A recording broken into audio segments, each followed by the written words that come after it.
ጌታን ቃል አካፍላችኋለሁ። ሰዎች ሲያገኙን ወይ አብረውን ሰው ካለ ይጠይቁ፣ ምንህ ናት፣ ምንህ ነች፣ ምንህ ነው ይሉናል። ወይ እናቴ ናት እንላለን፣ እናታችን ከሆነች፣ ወይ ወንድሜ ነው፣ እህቴ ነው፣ ጎረቤቴ ነች፣ የሥራ ባልደረባዬ ነው። እንደዚህ ብለን እናስተዋውቃለን። ያ ሰው የሆነውን ነገር ብለን እናስተዋውቃለን። ዛሬ ከጌታ ቃል እንድንመለከት የምፈልገው ሐሳብ የጌታ ቃል ለኛ ምናችን ነው የሚል ሐሳብ ነው። ያንዳንዱ ሰው ቢጠየቅ የእግዚአብሔር ቃል ላንተ ምንህ ነው፣ ለርሶ ምኖት ነው፣ ላንቺ ምንሽ ነው ቢባል የሚመልሰው ብዙ ነገር ሊኖር ይችላል። የሚመልሰው መልስ ትክክል ሊሆን ይችላል፣ የሁሉም ትክክል ሊሆን ይችላል። ግን እኔ ከአንድ ክፍል ብቻ ስለሆነ ዛሬ የማሳያችሁ በዚህ ክፍል መሰረት በመናየው የመጽሐፍ ቅዱስ ክፍል መሰረት ለአማኙ የእግዚአብሔር ቃል ጌታን ለሚያውቁ ሰዎች የእግዚአብሔር ቃል ምናቸው ነው የሚለውን ሶስት መሰረታዊ ሐሳቦች አሉት። እነሱን ነው የምናየው። የምንካፈለው የመጽሐፍ ቅዱስ ክፍል ሁለተኛ ጢሞቴዎስ ምዕራፍ 3 ቁጥር 10 ላይ ይጀምርና ምዕራፍ 4 ተሻግሮ ቁጥር 5 ላይ ነው የሚያልቀው። ደግሜ ነግራችኋለሁ። አንዴ ስለማነበው እንድታወጡት ድጋሚ ልንገራችሁ። ሁለተኛ ጢሞቴዎስ ምዕራፍ 3 ከቁጥር 10 ጀምሮ እስከ ምዕራፍ 4 ቁጥር 5 ድረስ ነው። ምዕራፍ 3ን ብጨርስ አይበቃህም? አሁን ምን ምዕራፍ 4 አሻገረህ የሚል ሰው ካለ እኔ አይደለሁም፣ ጸሐፊው ነው ሐሳቡን ምዕራፍ 4 ላይ ያሻገረው። አንዳንዴ በምዕራፍ ስለተከፈለ ብቻኛ ምዕራፉ አልቋል ማቆም አለብኝ ማለት ግዴታ አይደለም። ለምሳሌ ንጉሥ ዳዊት ወደ ቤርሳቤህ ገብቶ ያጠፋውን ጥፋት በተመለከተ ላጥና ካላችሁ ሁለተኛ ሳሙኤል ምዕራፍ 11 ይጀምርና አያልቅም፣ 12 ይሻገራል። አይ ምዕራፉ አብቅቷል ላቆመው ብትሉ ሐሳቡ ሳያልቅ ነው ያቆማችሁት ማለት ነው። ስለዚህ አንዳንድ ሐሳቦች ምዕራፍም ስለሚሻገሩ እሱንም በደንብ ልብ ማለት ያስፈልጋል ማለት ነው። የእግዚአብሔር ቃል ለአማኝ ምኑ ነው ርዕሴ። የእግዚአብሔር ቃል ለአማኝ ምኑ ነው? በዚህ ክፍል መሰረት ወደ ሌሎች ክፍሎች ከሄድን ብዙ ነገራችን ነው የእግዚአብሔር ቃል። ግን እኔ በዚህ ክፍል ላይ ተወስኜ ስለምናገር እሱን ነው የማደርገው። ማንበብ ልጀምር ነው። እንደዚህ ይላል። አንተ ግን ትምህርቴንና አካሄዴን፣ ሐሳቤንም፣ እምነቴንም፣ ትዕግስቴንም፣ ፍቅሬንም፣ መጽናቴንም፣ ስደቴንም መከራዬንም ተከተልህ። በአንጾኪያና በኢቆንዮን በልስጥራንም የሆነብኝን የታገስኩትንም ስደት ታውቃለህ። ጌታም ከሁሉ አዳነኝ። በእውነትም በክርስቶስ ኢየሱስ እግዚአብሔርን እየመሰሉ ሊኖሩ የሚወዱ ሁሉ ይሰደዳሉ። ነገር ግን ክፎች ሰዎችና አታላዮች እያሳቱና እየሳቱ በክፋት እየባሱ ይሄዳሉ። አንተ ግን በተማርህበትና በተረዳህበት ነገር ጸንተህ ኑር። ከማን እንደተማርኸው ታውቃለህና ከሕፃንነትህም ጀምረ ክርስቶስ ኢየሱስን በማመን መዳን የሚገኝበትን ጥበብ ሊሰጡህ የሚችሉትን ቅዱሳን መጽሐፍትን አውቀሃል። የእግዚአብሔር ሰው ፍጹምና ለበጎ ሥራ ሁሉ የተዘጋጀ ይሆን ዘንድ የእግዚአብሔር መንፈስ ያለበት መጽሐፍ ሁሉ ለትምህርትና ለተግሳጽ ልብንም ለማቅናት በጽድቅም ላለው ምክር ደግሞ ይጠቅማል። በእግዚአብሔር ፊት በሕያዋንና በሙታንም ሊፈርድ ባለው በጌታ በኢየሱስ ክርስቶስ ፊት በመገለጡና በመንግስቱም እመክርሃለሁ። ቃሉን ስበክ፣ በጊዜውም አለጊዜውም ጽና፣ ፈጽመህ እየታገስህና እያስተማርህ ዝለፍና ገስጽ ምከርም። ሕይወት የሚገኝበትን ትምህርት የማይታገሱበት ዘመን ይመጣልና፣ ነገር ግን ጆሮቻቸውን የሚያሳክክ ስለሆነ እንደ ገዛ ምኞታቸው ለራሳቸው አስተማሪዎችን ያከማቻሉ።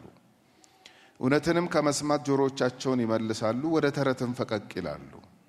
አንተ ግን ነገርን ሁሉ በልክ አድርግ፣ መከራን ተቀበል፣ የወንጌል ሰባኪነትን ሥራ አድርግ፣ አገልግሎትህን ፈጽም። እንጸልይ።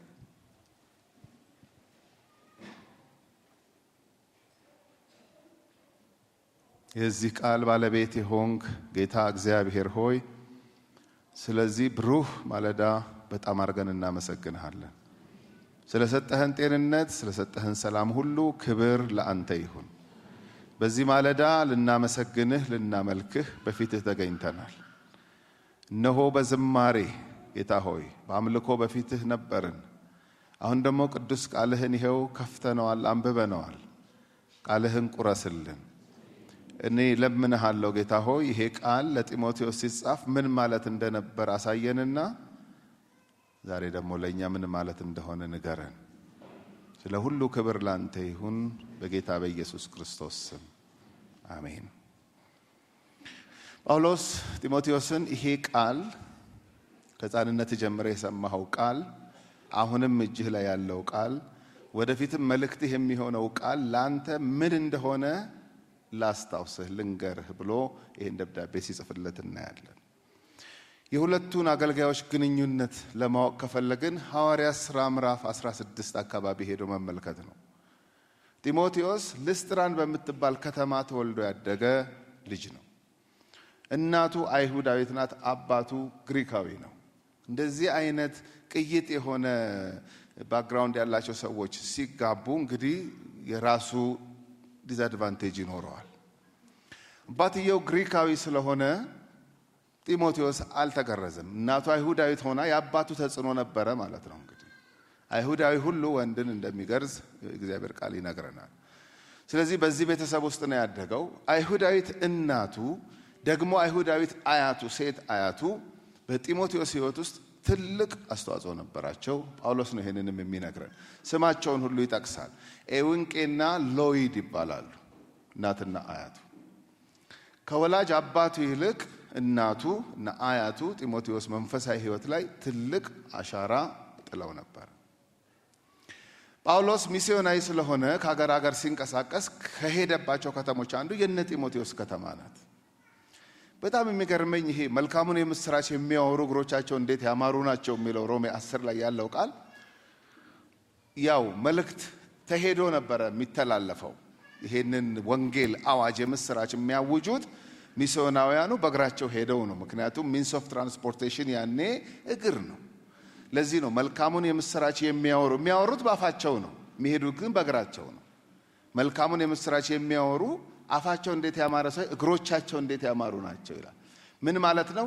ደፍረው የማያውቁት ምድር ላይ ማንንም ቀጠሮ ሳያስይዙ እዛ ምንም የሚያውቁት ሰው የላቸውም። ተንቀሳቅሰው ሄደው እዛ ከተማ ይህንን የምስራች ያውጁ ነበር። ስለዚህ ጳውሎስ በሚስዮናዊ ጉዞው ሲሄድ ከሄደባቸው ከተሞች አንዷ ልስጥራን ትባላለች። እነ ጢሞቴዎስ ደግሞ እዛ ከተማ ነው የሚኖሩት። የሚገርማችሁ ዛሬም ሰው ተንቀሳቃሽ ነው። ሰው ከቦታ ቦታ ለተለያየ ፕሮጀክት ይንቀሳቀሳል። የተንቀሳቀሰ ሁሉ ለተንቀሳቀሰበት ቦታ በረከት ነው ማለት አንችልም። ስንት መጥፎ እግሮች አሉ መሰሏችሁ? የሰው ሕይወት ለማጥፋት የሚያደቡ እግሮች አሉ። የሰው ሕይወት ለማበላሸት ከቦታ ቦታ የሚንቀሳቀሱ ሰዎች አሉ። ኢቭን አሁን በዚህ ሰዓት እንኳን ክፉ ነገር ለማድረግ የሚሮጥ እግር አለ በእያንዳንዱ ሰፈር ማለት ነው። ደግሞ የዛኑ ያክል የምስራቹን እንዲያውጁ ጌታ ደግሞ የሚልካቸው ደግሞ የተባረኩ የጌታ አገልጋዮች ደግሞ ድሮም ነበሩ፣ ዛሬም አሉ። ስለዚህ ጳውሎስ እዛ ከተማ ሲገባ የጢሞቴዎስን እናትና አያት በወንጌል ማረካቸው። እነ ጢሞቴዎስ ከተማ የተለያዩ ሰዎች በወንጌል ተነክተዋል፣ ተቃውሞም ደርሶበታል። እዛ ከተማ ተመልሶ ሁለተኛ ሚስዮናዊ ጉዞውን ሲያደርግና ሲመጣ አሁንም ልስጥራን ሲመጣ የጢሞቴዎስ እናት አያት በደንብ መንፈሳዊ ሆነው በርትተው አይሁዳውያን ናቸው። በዛ ላይ ነው የጌታ ነገር የገባቸው ማለት ነው። እንደ ጳውሎስ እንደ ጴጥሮስ ማለት ነው። ሲመጣ እዛ የነበሩ ሰዎች ጳውሎስን በቃ ልትሄድ ነው አሁን ደግሞ ወደ ሌላ ቦታ? አዎ ልሄድ ነው። ይሄን ልጅ ይዘው ሂድ አሉት። ማንን? ይሄን ጢሞቴዎስ። ትንሽ እኮ ነው። አዎ ትንሽ ነው፣ ግን እስቲ እየው ስማ ከፈለክ ስለሱ ማንነት፣ እናቱ ምን አይነት እንደሆነች፣ አያቱ ምን አይነት እንደሆነች፣ አባቱም ግሪካዊ ነው ያመነ አይደለም ግሪካዊ ነው ብሎ ነገሩት እና መሰከሩለት ስለ ጢሞቴዎስ። የዛን ቀን ጳውሎስ ወሰነ ይዞት ሊሄድ ማለት ነው። የህይወት ዘመን ጓደኛው ሊያደርገው መንፈሳዊ ልጄ እያለ አፉም ሞልቶ ነው የሚጽፍለት ለጢሞቴዎስ። ጳውሎስ ልጄ ነው የሚለው። በቃ አንዳንድ ደብዳቤዎችን ሲጽፍ አብሮት ነው የጻፈው። እኔና ጢሞቴዎስ ነን ይሄን የጻፍነው እስኪል ድረስ የደፈረ ሰው ነው። ይዘው ሂድ ተባለ፣ ተጸለየለት፣ ይዞት ሄደ። በቃ ከዛ በኋላ ከጳውሎስ አልተለየም። ጳውሎስ ሲሞት ነው በቃ የተለያዩት። ስለዚህ ይዞት ይዞራል፣ የተለያየ ቦታ ይዞት ይዞራል። አብሮ ሲያገለግሉ ቆይተው የመጀመሪያውን መልእክት ጻፈለት አንደኛ ጢሞቴዎስ 6 ምዕራፎች። ቀጠለና ደግሞ ከጥቂት ጊዜ በኋላ ደግሞ ሁለተኛ ጢሞቴዎስ የሚለውን መልእክት ጻፈለት። የሁለተኛ ጢሞቴዎስ መልእክት ለጳውሎስ የመሰናበቻ የኑዛዜ የመጨረሻው ደብዳቤ ነው። ከዚህ በኋላ ምንም አልጻፈም። በምን አወቅ ካላችሁ ምዕራፍ 4 ቁጥር 6 ጀምሮ ስትመለከቱ የሚሄድበት ጊዜ ደርሷል። ከዚህ በፊት በፊልጵስዩስ መልእክት ላይ በሁለት ሐሳብ እቸገራለሁ ብሎ ያቃል ጳውሎስ። በምን? በመቆየትና በመሄድ ወደ ጌታ። የጌታ ፈቃድ እንዲቆይ ስለነበረ ቆየ። አሁን ግን በሁለት ሐሳብ እቸገራለሁ አይልም። ሲጨርስ አወቀ። ስንጨርስ እንድናውቅ እግዚአብሔር ይርዳል። ሲጨርሱ ማወቅ በጣም ያስቀናል። በቃ ሊሄዱ ሲሉ ማወቅ በጣም የሚገርም ነገር ሊሄድ ነው አለ። ስለዚህ እንደ ኑዛዜ መጨረሻውን ደብዳቤ ለመንፈሳዊ ልጁ ለጢሞቴዎስ ሲጽፍለት እናያለን። ምዕራፍ 1 ላይ የጻፈለት ሐሳብ አለ በተለያየ ርዕሰ ጉዳዮች ላይ። ምዕራፍ 2ም ላይ እንደዚህ ጽፎለታል። ምዕራፍ 3 እና ምዕራፍ 4 ላይ ያለውን ሐሳብ ስለሆነ የምንመለከተው ምዕራፍ 3 ሲጀምር ከቁጥር 1 እስከ ቁጥር 9 ትንሽ መንደርደሪያ ሐሳብ ስላለው እሱን ልንካው። ጢሞቴዎስ የመጨረሻው ቀን የመጨረሻው ዘመን ደስ ደስ የሚል ሳቅ ሳቅ የሚያደርግ አይደለም። ይሄን እንድታውቅ። ለምን? የሰዎች ሞራል የሰዎች ባህሪ በጣም ብልሽትሽቱ ይወጣል። ታዲያ የሰዎች ባህሪ ተበላሸ እንደሆነ ለምንድን ነው የሚያስጨንቀው? ልንገርሃ ምክንያቱም ብሎ ዝርዝር ነገር ይጽፍለታል። በዋናነት ዘመንን አስጨናቂ የሚያደርገው ሰዎች ራሳቸውን ከልክ በላይ የሚወዱ ስለሚሆኑ ነው። አሁን ምናልባት አንዳንዶቻችን እዚህ ውስጥ ራስን መውደድ ዘመንን ያስጨንቃል እንዴ ልንል እንችላለን። yes ራስን መውደድ ክፋት አለው ወይ? የለውም። መጽሐፍ ቅዱስ እንደውም ራስህን ውደድ አይልም። የታወቀ ስለሆነ ይዘለውና ባልንጀራህን እንደራስህ ውደድ። አይገርም? ባልንጀራህን እንደራስህ ውደድ የሚለው ትእዛዝ ከሱ በፊት ራስህን መጀመሪያ ውደድ ከዛ ደግሞ ባልንጀራህን አይልም። የታወቀ ነው። ይነገርሃል እንዴ ደግሞ ለአንተ ራስህን ስለመውደድ እንደማለት እኮ ይነገርሻል ወይ? ይሄ እኮ የታወቀ ነው። ራስን እንደምትወድ ራስን እንደምትወድ የታወቀ ነው። ልክ በዛ ልክ እንደዛው ባልንጀራህን እንደራስህ ውደድ የሚለው ለዛ። ታዲያ መጽሐፉ ራሱ ባልንጀራህን እንደራስህ ውደድ ብሎን ሲያበቃ ራሳችንን ብንወድ ምንድነው ዘመንን አስጨናቂ የሚያደርገው ብለን ልንጠይቅ እንችላለን። የዚህ አይነቱ ራስ ወዳድነት ከእግዚአብሔር ሁሉ በላይ ነው። ከእግዚአብሔር ይልቅ ተድላን የሚወዱ ይላል አንዱ ባህሪያቸው። እግዚአብሔር እንኳን ቦታ የለውም በውስጣቸው በጣም ራሳቸውን ስለሚወዱ ሰዎች ሲናገር በተደጋጋሚ አሁን እየሰማነው ያለው አንድ ቃል አለ። ናርሲስቲክ የሆኑ ሰዎች ይባላል። እሱ ማለት ነው፣ ሌላ ነገር እንዳይመስላችሁ። በቃ ናርሲስቲክ የሆነ ባህሪ ያለው ሰው ማለት ስለምንም ደንታ የሌለው ከሱ ወይም ከራሱ ውጪ ምንም ነገር ጉዳዩ ያልሆነ ሰው ማለት ነው። ሁሉ ጊዜ ቅድሚያ የሚሰጠው ለራሱ የሆነ ሰው ማለት ነው። ሁሉን ጨፍልቆ ማለት ነው። ሁሉን አበለሻሽቶ ለማንም ግድ የማይሰጠው እሱ ከታወቀ እሱ ፌመስ ከሆነ እሱ የሚፈልገውን ካገኘ አለቀ ደቀቀ የሆነ ሰው ማለት ነው። እንዲህ አይነት ሰዎች ስለሚበዙ ዘመን አስጨናቂ ይሆናል። ይሄን ጀስት እወቅ ነው የሚለው። እወቅ። ይቀጥልና እንዲህ አይነት ማንነት ካላቸው ሰዎች ደግሞ ራቅ ይለዋል። ከዛ ይቀጥልና እንዲህ አይነት ዘመን ዘንድሮ ብቻ የመጣ ደግሞ መስሎ ምን አይነት ክፉ ዘመን ላይ ተፈጠርኩ ብለ ደግሞ ብዙ እንዳታዘን። በሙሴም ዘመን እንዲህ አይነት ሰዎች ነበሩ ብሎ ሁለት ሰዎችን ያነሳለታል። ይሄ ፈርዖን ፊት ሲቀርብ እውነተኛ ተአምራት በእግዚአብሔር ክንድ በእግዚአብሔር እጅ ሲያደርግ የግብጽ አስማተኞችም ሞክረው ነበር። እንደዛ ይሄ ካውንተርፊት የሚባለው ማለት ነው። የሚመስል ግን የእግዚአብሔር ያልሆነ ኃይል ሲገለጥ ማለት ነው። ያ ማለት ሞክረው ነበር። እንደውም ስማቸውን ይጠቅሳል። ዘጸአት 7 ላይ ያለ ታሪክ ነው። ዘጸአት ላይ ግን ስማቸውን አታገኙትም። ጳውሎስ እኔ ከየት አምጥቶ ስማቸውን እንዳመጣ አላቅም። እንግዲህ የተጻፈ መረጃ ይኖረው ይሆናል ለሱ። ኢያኔስና ኢያምበሬስ ይለዋል። ጢሞቴዎስ ያውቃል ይሄን ታሪክ። እሱ የብሉይ ኪዳን መጽሐፍ አንባቢ ነው ከሕፃንነቱ ጀምሮ። ኢያኔስና ኢያምበሬስ ሙሴን በተቃወሙት ጊዜ የሆነው ትዝ ይልሃል? የስ ትዝ ይለኛል። ማን ያሸነፈው? ሙሴ። በቃ እነዚህም ሞኝነታቸው ወደፊት እየተገለጠ ይሄዳል። ስለዚህ ምንም ያሸንፋሉ ምናምን ብለህ በፍጹም እንዳታዘን። አሸናፊው ያንተ ጌታ ነው። ክብር ለእግዚአብሔር ይሁን። ዘመኑ እንዲህ እንደሚሆን እወቅ። ከእንዲህ አይነት ልምምድ ካላችሁ ሰዎች ራቅ ካለው በኋላ አንተ ግን ብሎ ይጀምራል። ቁጥር 10 ወደ ቴክስቴ እየመጣው ነው። አንተ ግን፣ ይሄ አንተ ግን የሚለው ቃል እንደዚህ ቢሆንም ዓለሙ ለማለት ነው። ሰዎች ባህሪያቸው በጣም የተበላሸ ከመሆኑ የተነሳ ዘመን አስጨናቂ ቢሆንም ግን እግዚአብሔርን ፈርተህ እግዚአብሔርን አክብረህ መኖር ደግሞ ትችላለህ። አለ መንገድ፣ አለ ቀዳዳ የሚኬድበት መንገድ አለ ብሎ አንተ ግን ይላል። ይሄ አንተ ግን የሚለው ቃል ዛሬ በማካፈላችሁ ቃል ክፍል ላይ 3 ጊዜ አለ። የመጀመሪያው ይሄ ቁጥር 10 ላይ አንተ ግን፣ ቀጥላችሁ እዚሁ ምዕራፍ 3 ቁጥር 14 ላይ አንተ ግን፣ ቀጥሎ ምዕራፍ 4 ቁጥር 5 ላይ አንተ ግን ይላል። ንጽጽሩ ምንድነው? ሰዎች እንዲህ የሆኑ ይሄዳሉ፣ አንተ ግን። ነገሮች እንደዚህ የመሰሉ ይሄዳሉ፣ አንተ ግን። ኦፍ ኮርስ አንቺ ግን እንደ ጾታችን መውሰድ እንችላለን ይሄንን ቃል። አንቺ ግን፣ እንደ እድሜያችን እርሶ ግን ብለን ማስገባት ነው። አንቱ የምንባልበት እድሜ ላይ ከደረስን እርሶ ግን። አንዳንዴ ምን ላርግ ዘመኑ ነው እንላለን። ኖ ኖ ኖ ኖ ኖ ኖ ኖ አንቺ ግን፣ አንተ ግን ይላል መጽሐፍ ቅዱስ። ምን ይደንቃል? ሁሉም ነው የሚስተው፣ ሁሉም ነው የሚዳፈረው፣ ሁሉም ነው እንዲህ የሚያደርገው። ኖ ኖ ኖ ኖ ኖ ኖ አንተ ግን ይላል እግዚአብሔር ቃል። ስለዚህ ጳውሎስ ለጢሞቴዎስ ብዙ ነገር መክሮታል። በዚህ ክፍል ላይ የእግዚአብሔር ቃል ላንተ ምንህ እንደሆነ ላስታውስህ፣ ወደፊትስ ምንህ እንደሚሆን ልንገርህ። ይሄ ነው ሐሳቡ። ዛሬም ለኛ ይሄው ነው መልእክቱ። የእግዚአብሔር ቃል ለአማኙ ምኑ ነው? ምናችን ነው? የመጀመሪያ ከቁጥር 10 እስከ ቁጥር 15 ባለው ስንመለከት የመዳንን ዕውቀት የሚገልጥልን ነው። መዳን በእውቀት ነው።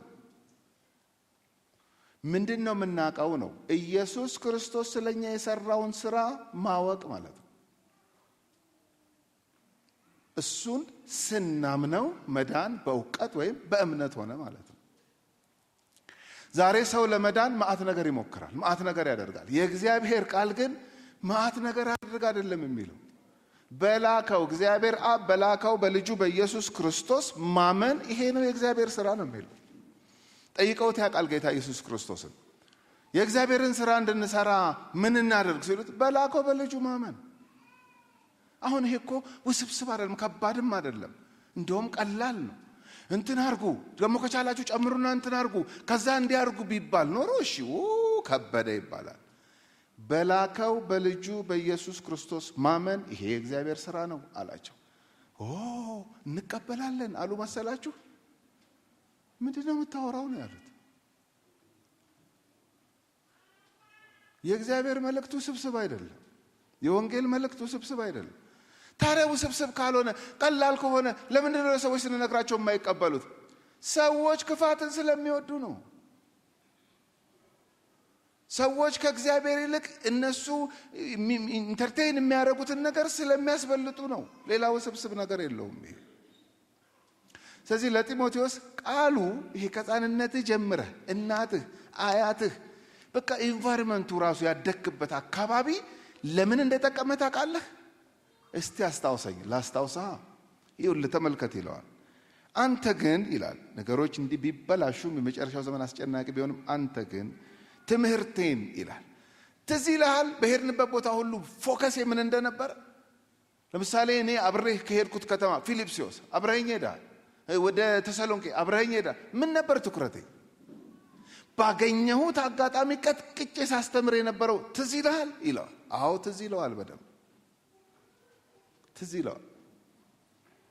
አስተማሪ ሁሉ አስተማሪ እንዳይመስልህ ነው እያለ ያለው። ምን ነበረች ትምህርቴ? ታስታውሳታለህ? አካሄዴ እንደው ነገረ ስራዬ ትዝ ይልሃል? አቅጣጫዬ እንዴት ነበረ? ራሱ ሰዎችን ወዴት ለማድረስ ነበረ ሁልጊዜ ስተጋና ስለፋ ያየኸኝ። ታስታውሳለህ አካሄዴ። አሳቤንም ታውቃለህ። አንድ ሰው በጣም ጓደኛ ሲሆን አብሮ ሲሆን ያሰበውን ሁሉ እንደምታውቁ ታውቃላችሁ። እኔ አሁን አንዳንድ ጓደኞች አሉ ገና ፈገግ ሲሉ አውቃለሁ። በቃ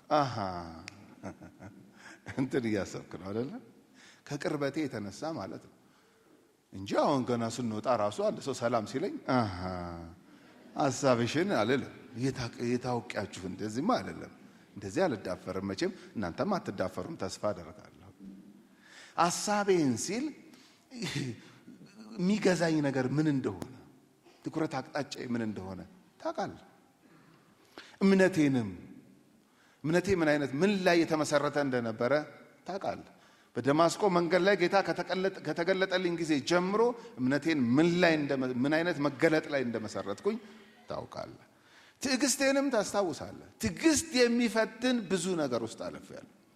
ከግለሰቦች ጋር፣ ከተቃዋሚዎች ጋር፣ ከኑሮ ጋር፣ ከሁኔታዎች ጋር እየታገስኩ ያልፋል ይሄም ቀን፣ እየታገስኩ ያልፋል ይሄም ቀን እያልኩኝ የታገስኳቸውን ነገሮች ሁሉ አንተ ታስታውሳቸዋል።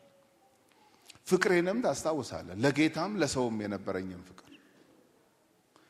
ምንድን ነበር? ድራይቭ የሚያደርገኝ የማረገውን ነገር ሁሉ ሳረግ የጌታ ፍቅር፣ ቅዱሳንን የመውደድ ፍቅር አለቀ። ከዚህ ውጪ ለግል ጥቅሜ ብዬ የሆነ ነገር ሳምታታ አታቀኝም። ፍቅሬን መጽናቴንም ታውቃለህ። ጽናትን የሚፈትን ብዙ ነገር ሲገጥመኝ እንዴት እንደጸናው ታውቃለህ። ባልጸና ኖሮ አንዳንድ ከተሞች ላይ ቅጥቅጥ አድርገው ገለውኝ ሞቷል። የሞተ መደብደብ ምን ጀግንነት ነው እንዴ ብለው ትተውኝ ሲሄዱ አረ ሁለተኛ አልሰብክም ነው ያልኩት አይደለም። ጸናው፣ ቀጠልኩኝ። እንደገና ሌላ ከተማ ገብቼ ይሄንን ወንጌል ሰበኩት። ይሄን ታስታውሳለህ። ስደቴንም ታውቃለህ። ከቦታ ቦታ ሳሳድዱኝ ውጣ ከዚህ ከተማ ሲሉኝ አንዳንድ ከተማ አማልክት በሰው አምሳል መጡ ተብለው የአበባ ጉንጉም ምናምን ተደርጎልን ኮርማ ምናምን ሊያርዱልን ሲሉ አይሆንም ብለን ከለከልን። እንደዚህ ዌልካም ተብለንም እናውቃለን። ውጡ ከዚህ ከተማ፣ የዚህ ከተማ ነቀርሳ ናችሁ ስንባለም ታስታውሳለህ። ስደቴንም መከራዬንም ተከተልህ። የሚገርመው ጳውሎስ ለጢሞቴዎስ መጨረሻ የሚተውለት ሌጋሲ እነዚህ ናቸው። አንድ ሰው ጌታን አገልግሎ ሲያበቃ የሚቆጥራቸው ነገሮች ምንድን ናቸው? መኪናዬን ታስታውሳለህ፣ ፎቅ ቤቴን ታስታውሳለህ፣ እንትኔን ታስታውሳለህ አይባልም። እንደዚህ ይኑረን። ግን ይሄን አይደለም የምንተወው ሌጋሲ፣ ይሄ አይደለም ለሰዎች ለተከታዮች። በቃ ለካ ይሄ ነበር። ይሄን ታስታውሳለህ እጄ ላይ ያለው ይላል በቃ ጳውሎስ መጨረሻ። አሁን ለዚህ ለወጣት አገልጋይ ምን ነው የሚያስታውሰው? እኔን ሲያስበው ምንድን ነው የሚያስታውሰው ሲል መከራ፣ ስደት፣ ትዕግስት፣ ጽናት፣ ፍቅር፣ እምነት ምናምን እነዚህ ናቸው እጁ ላይ ያሉት። በቃ ይሄን ተከተልህ። በአንጾኪያና በኢቆንዮን በልስጥራንም የሆነብኝን የታገስኩትን ስደት ታውቃለህ። ጌታም ከሁሉ አዳነኝ። እነዚህ ሶስት ከተሞች በደንብ ያውቃቸዋል ጢሞቴዎስ። ልስጥራን የራሱ ያደገባት ከተማ ነች። የደረሰብኝን ታውቃለህ። አንጾኪያ ምንድን ነው የደረሰብኝ? እንደዚህ ነው የደረሰብኝ። ኢቆንዮን ምንድን ነው የደረሰብኝ? እንደዚህ ነው። እናንተ ከተማ ልስጥራን ምንድን ነው? ጌታ ግን ከሁሉ አላዳነኝም? አድነዋል። that's why ስላዳነኝ ነው ዛሬ ለአንተ ደብዳቤ ለመጻፍ የበቃሁት። ቁጥር 12 በእውነትም በክርስቶስ ኢየሱስ እግዚአብሔርን እየመሰሉ ሊኖሩ የሚወዱ ሁሉ ይሰደድ። ይሄ ለጳውሎስ ብቻ የተመደበ ላይፍ ስታይል እንዳይመስልህ። አንዳንድ ጊዜ ምን እናስባ? ለሷ የተመደበ ነው። ለሷ ከመከራ ለኔ ግን ከደስታ ከክብር ምናምን ኖ። አይነቱ፣ ፍሪኩዌንሲው፣ መጠኑ ነው እንጂ የሚለያየው ሁሉም እንደተጠራበት ጥሪ የሚጋፈጠውና የሚያልፍበት አስቸጋሪ ጎዳና አለ። ወይ ስለማናወራ ሊሆን ይችላል፣ ስለማንነጋገር ሊሆን ይችላል እንጂ ሁሉም የሚያልፍበት ሻካራ ጎዳና አለው። ለምን? ይሄው በእውነት በክርስቶስ ኢየሱስ እግዚአብሔርን እየመሰሉ ሊኖሩ የሚወዱ ሁሉ። ለዚህ የጨከኑ፣ ለዚህ ያልጨከኑ ዓለምን እየመሰሉ ሊኖሩ የሚወዱ አሁን እነዚህ ነገሮች ፌስ ላይ ያደርጉ ይችላል። ጳውሎስ እኔ ከብረት የተሰራው ስለሆንኩ አይደለም እነዚህን ሁሉ አስቸጋሪ ጎዳናዎች ያለፍኩት፣ አንተም እንደኔ በክርስቶስ ኢየሱስ እግዚአብሔርን እየመሰልኩ እኖራለሁ ብለህ ከጨከንክ እንዲህ አይነት ነገር ከፊትህ ይጠብቅሃል እንጂ ለተወሰኑ ሰዎች የተመደበ መከራ የሚባል የለም። ጌታ ኢየሱስ ደቀ መዛሙርቱን ስለ ስሜ ብዙ መከራ ትቀበላላችሁ ነው ያላቸው። ሁሉንም ዮሐንስ ምንም አይገጥምህም እንተጋንተና ገን ምናምን ኖ ያንዳንዱ እውነተኛ ደቀ መዝሙር የሚያልፍበት ሻካራ ጎዳና አለው። ቁጥር 13 እነዛ አታላዮች የስህተት አስተማሪዎች አንተ እግዚአብሔርን እየመሰልክ ለመኖር ስትጨክና እንዲህ አይነት መንገዶችን ስታልፍ አሳቾች ግን ምን እንደሚያደርጉ ልንገርህ። ነገር ግን ክፎች ሰዎችና አታላዮች እያሳቱና እየሳቱ በክፋት እየባሱ ይሄዳሉ። ጢሞቴዎስን አላዘናጋውም ጳውሎስ። ይሄ አሳቾች ይሄ የስህተት አስተማሪዎች ምናምን የሁለት ወር ጉዳይ ነው፣ ድራሻቸው ይጠፋል አላለውም። ድራሻቸው አይጠፋም። እኛም አንዳንዴ እንሞኛለን።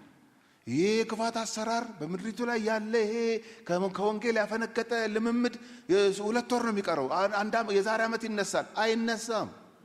እንደዚህ አይነት ትንቢት እንዳሰሙ አይነሳም። መጽሐፍ ቅዱስ እንዲህ አይነት ተስፋ አይሰጥም። እውነተኛ የሆነ የእግዚአብሔር እጅ ሲንቀሳቀስ ውሸተኛ የሆነ ነገር ሁሉ ጊዜ አለ።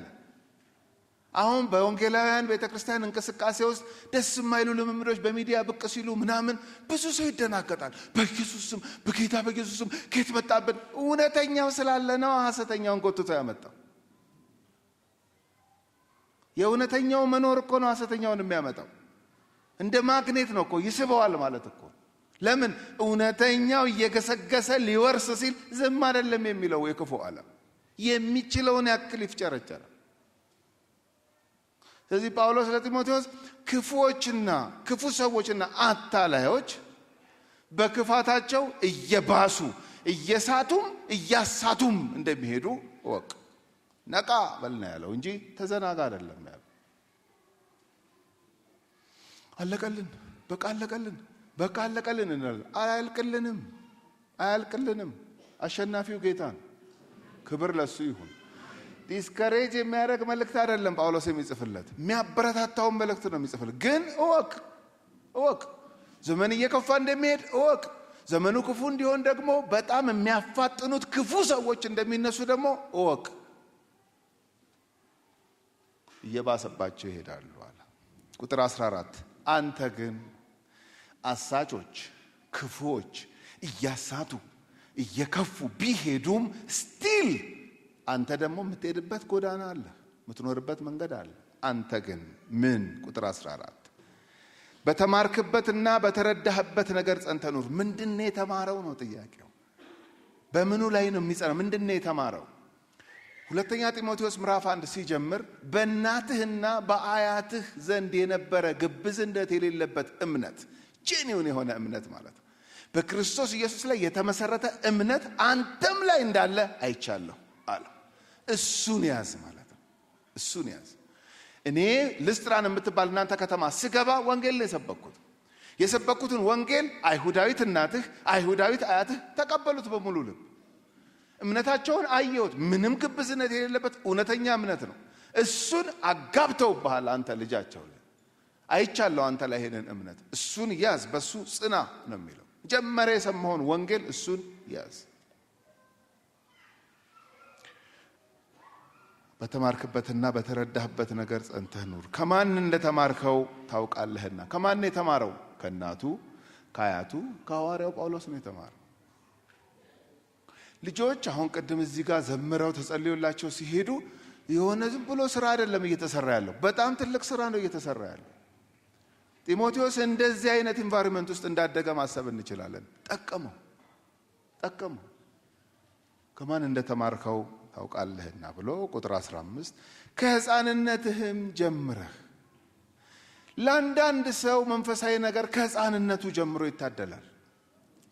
ለእንደኔ አይነቱ ደግሞ ወደ 20 ምናምን ዓመቱ ላይ ይታደላል። ለአንዳንዱ 30 40 50 60 ከዛም በላይ እድሜ ደርሶ መንፈሳዊ ነገር እድል የሚያገኝ ሰው አለ። ለመስማት ለማመን ለመቀበል እድል የሚያገኝ ሰው አለ። ልጆች በቤተ ክርስቲያን ውስጥ ሲያድጉና ለመንፈሳዊ ነገር እድል ሲፈጠርላቸው እንደ ተራ ነገር እንዳንቆጥረው በጣም ትልቅ እድል ነው ያገኙት። ጢሞቴዎስ ከሕፃንነትህ ጀምረህ ይለዋል ክርስቶስ ኢየሱስን በማመን። እቺ ናት ቁልፏ። ጢሞቴዎስ እኮ የተነበበለት የብሉይ ኪዳን መጽሐፍ ነው። አዲስ ኪዳንማ ገና አልተጻፈም። ይሄ ራሱ ገና እየተጻፈ ነው በዛን ጊዜ። ታዲያ የብሉይ ኪዳን መጽሐፍትን አንብቦ ነው ክርስቶስ ኢየሱስን በማመን መዳን የሚገኝበትን ጥበብ ያወቀው? የስ የቱ ጋር? የብሉይ ኪዳን መጽሐፍ አንብቦ አንድ ሰው በኢየሱስ ክርስቶስ ብታምን የዘላለም ሕይወት አለ የሚለውን እንዴት ያገኘዋል? እንደ አዲስ ኪዳን ክሊርሊ ባያገኘውም በውስጡ ግን የታጨቁ ብዙ መልእክቶች አሉ። ኢሳይያስ 53ን አንብቦ አንድ ሰው በመስቀል ላይ ስለሚሰቀለው ኢየሱስ እንዴት ነው ላያስብ የሚችለው? ስለ በደላችን ደቀቀ ሲል ማን ስለማ ብሎ መጠየቅ አለበት። ያንን የሚያነብሰው ስለ ራሱ አይደለም። ኢሳይያስ 53 የተሰቀለው መሲህ በፍጹም ስለ ራሱ አይደለም፣ ስለ ሌሎች ነው። ስለ መተላለፋችን፣ ስለ በደላችን፣ ስለ ኃጢአታችን ስለ ነው፣ ወክሎ ነው። እና ሰው የብሉይ ኪዳን መጽሐፍ አንብቦ በአዲስ ኪዳን የሚገለጠው ኢየሱስ ክርስቶስ ያድነኛል ብሎ ማመን ይችላል? አብርሃም ታዲያ ምንድን ነው ያመነው? አብርሃም በእግዚአብሔር አመነ፣ እምነቱም ጽድቅ ሆኖ ተቆጠረለት። ምንድን ነው ያመነው? በአንተ በዘርህ የምድር ነገሮች ሁሉ ይባረካሉ ሲል ምን ማለት ነው? እዚህ ዘር ውስጥ የእግዚአብሔር ልጅ መሲህ ኢየሱስ ክርስቶስ መጥቶ አይሁድን ብቻ አይደለም አሕዛብን ሁሉ የሚደርስ የማዳን ሥራ ይሰራል የተባለውን ወደፊት አምኖ ነው አብርሃም የሞተው። ሮሜ 4 ይሄንን ነው የሚነግረው። እነ ሙሴ ለምንድን ነው ያንን ሁሉ ዋጋ የከፈሉት? ወደፊት ብድራታቸውን ትኩር ብለው ተመልክተው ነው። ዕብራውያን 11 የሚነግረን ይሄንን። ጢሞቴዎስ ከሕፃንነትህ ጀምረህ ምን ክርስቶስ ኢየሱስን በማመን መዳን የሚገኝበትን ጥበብ ሊሰጡ የሚችሉትን ቅዱሳን መጽሐፍትን አውቃል። ቅዱሳን መጽሐፍት ማለት የእግዚአብሔር ቃል ማለት ነው። በቅዱሳን አማካኝነት የእግዚአብሔር እስትንፋስ እፍ ያለበት መጽሐፍ ማለት ነው ቅዱሳን መጽሐፍት ማለት። ጢሞቴዎስ ቤታቸው ይሄ መጽሐፍ ነበር። እናቱ ታነብለታለች፣ አያቱ ታነብለታለች። ጳውሎስ ደግሞ በደንብ አብራራለት መጣ ነው። እድለኛ ነህ፣ እድለኛ ነህ። መዳን የሚገኝበትን ጥበብ ያጨቁ መጽሐፎች ናቸው እነዚህ መጽሐፎች። እሱን ከሕፃንነት ጀምረህ አውቀሃል። መዳን በእውቀት ነው። መዳን በማመን ነው። መዳን በክርስቶስ ነው። መዳን በእግዚአብሔር ቃል የገለጠውን እውነት ለእኔ ነው ብሎ በመቀበል ነው። ስለዚህ የእግዚአብሔር ቃል ለአማኙ ምኑ ነው ከተባለ የመዳንን ዕውቀት የሚገልጥለት መጽሐፍ። እኔ ተስፋ አረጋለሁ እዚህ የተገኘን ሁላችን እዚህ ላይ እንደተመሰረተ እምነታችን ከዚህ ውጪ በፍጹም መሆን የለበትም። በቃ ይሄ ነው የእግዚአብሔር ቃል የሚናገር። ቅልል ያለች ናት። አዎ፣ ግን እውነቱ ይሄ ነው። እንደው በቃ ይላሉ አሁን አንድ ሰዎች ስንመሰክርላቸው፣ በቃ ያልከኝ እንግዲህ እንደዚህ ነው። እኔ ኃጢአተኛ ነኝ በል አልከኝ። አዎ እኔ ኃጢአተኛ ነኝ አልኩኝ። እሺ በእኔ ፋንታ ኢየሱስ በመስቀል ላይ ተሰቅሎልኛል በል አልከኝ። አዎ በእኔ ፋንታ ተሰቅሎልኛል። ስለዚህ በሱ ባምን የዘላለም ሕይወት አለኝ በል አልከኝ። በሱ ባምን በቃ እንደው አለቀ። አዎ አለቀ። አይመስለኝም ይላሉ ሰዎች። አይመስለኝም፣ በጣም አቀለልከው ይላሉ። የእግዚአብሔር ቃል ነው እንግዲህ የሚናገር። ይሄ ነው ወንጌል። ምንም የምናወሳስበው ነገር መኖር የለበትም። ይሄ ነው በቃ የምስራች። ይሄ አንተ ከሕፃንነት ጀምረህ ይሄንን እድል አግኝተሃል። ስለዚህ የመዳንን ዕውቀት ወይም ጥበብ የሚሰጡትን መጽሐፍት ከሕፃንነት ጀምረህ አውቃቸዋል። ምናልባት ይሄ ለሁሉ ሰው የሆነ ከመሰለን ተሳስተናል። ይሄ ስላልበራለት ነው ሰው እየደከመ ያለው፣ ሰው እየለፋ ያለው። ወንዝ አቋርጦ ተራራ ወጥቶ ሸንተረር ወርዶ ብዙ ነገር አርጎ ስቲል ይሄንን ዕውቀት ስላላገኘ ሰው ይለፋል፣ ሰው ይታገላል። አንተ እድለኛ ነህ። ስለዚህ ለአማኝ የእግዚአብሔር ቃል ምኑ ነው ከተባለ የመዳንን ዕውቀት የሚገልጥለት ነው። ሁለተኛ ቁጥር 16 እና 17 ላይ አላበቃም ጢሞቴዎስ፣ የእግዚአብሔር ቃልና ያንተ ግንኙነት አላበቃም ይለዋል። ለመዳን የሚያበቃ ዕውቀት ሰጥቷል። በጣም ጥሩ ነው፣ ያዘው። እሱ ግን ሕይወት ይቀጥል አይደለም፣ ትኖር አይደለም። አንተ እኔ አሁን ልሰናበት ነው፣ ልሞት ነው። ሕይወቴ እንደውም መስዋዕት ሊሆን ነው። መስዋዕት ሁሉ እንደሚሆን ያውቃል ጳውሎስ፣ እንደሚሰውት ያውቃል። እኔ አብቅቶልኛል፣ እኔ መሄዴ ነው። ኦፍ ኮርስ አንተም የኔኑ ጎዳና ትከተላለህ፣ ትሞታለህ። አሟሟትህ በምንም መንገድ ሊሆን ይችላል፣ ትሞታለህ። ግን ቢያንስ ከኔ በኋላ ትቆያለህ። ከቆየህ ደግሞ ኑሮ የሚባል ነገር አለ፣ ሕይወት የሚባል ነገር አለ፣ መመላለስ የሚባል ነገር አለ። እንግዲያው ልንገርህ፣ ከዚህ በኋላ ያለውን እድሜህንም ከዚህ መጽሐፍ ጋር ጓደኛ ካልሆንክ አትችለውም ነው እያለ። የእግዚአብሔር ቃል ለአማኝ ምኑ ነው ከተባለ ሁለተኛ ፍጹምና ለበጎ ሥራ ዝግጁ እንዲሆን የሚያደርገው ነው። ከየት አገኘኸው? ይኸው ቁጥር 16 እና 17 የእግዚአብሔር ሰው ፍጹምና ለበጎ ስራ ሁሉ የተዘጋጀ ይሆን ዘንድ የመጨረሻ ግቡ ፍጹምና ለበጎ ስራ ሬዲ ሆኖ መገኘት ነው ወይንም ፕራክቲስ ማድረግ መለማመድ ማለት ነው። እንደሱ እንድትሆን ትፈልጋለህ? አዎ። ልክን አሁን እንደዘረዘርኩልህ ሌጋሲዎች እምነቴን ትግስቴን እንዳልኩት ለሚቀጥሉ ታማኝ አገልጋዮች እንደ ዱላ ቅብብሎሽ ወንጌሉን ስታቀበል አንተም አፍህም ሞልተህ ትግስቴን እምነቴን ጽናቴን ፍቅሬን ምናምን ማለት ትፈልጋለህ? አዎ። ይሄ መጽሐፍ ጓደኛ ይሁን። መጽሐፉን ወርውረህ ምንም አይቀናህም ነው እያለ ያለ። አባባሎችን ፍልስፍናዎችን የሰዎችን እንትን ከዚህ ከዛ ቃርመህ አይሆንም። የመዳንን ጥበብ የሰጠህ መጽሐፍ ለመኖርም የምትችልበትን ጥበብ የያዘ መጽሐፍ ነው ይመጻፍ። የእግዚአብሔር ሰው ፍጹምና ለበጎ ስራ ሁሉ የተዘጋጀ ይሆን ዘንድ የእግዚአብሔር መንፈስ ያለበት መጽሐፍ ሁሉ ይላል። እዚህ ጋር በጣም ጆሮአችሁን ስጡኝ። የእግዚአብሔር ሰው የእግዚአብሔር መንፈስ ያለበት መጽሐፍ።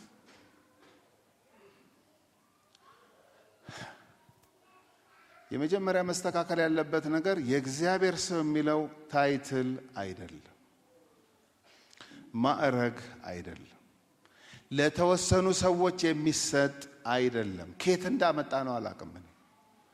የእግዚአብሔር ሰው እንትና፣ የእግዚአብሔር ሴት እንትና፣ የእግዚአብሔር ወንድ እንኳን ያው የእግዚአብሔር ሰው የሚለው ወንዱን ነው መሰለኝ። የእግዚአብሔር ሰው it's not a title። በምንም ሂሳብ ማዕረግ ለጢሞቴዎስ ብቻ ተለይቶ የተሰጠ ስም አይደለም ይሄ።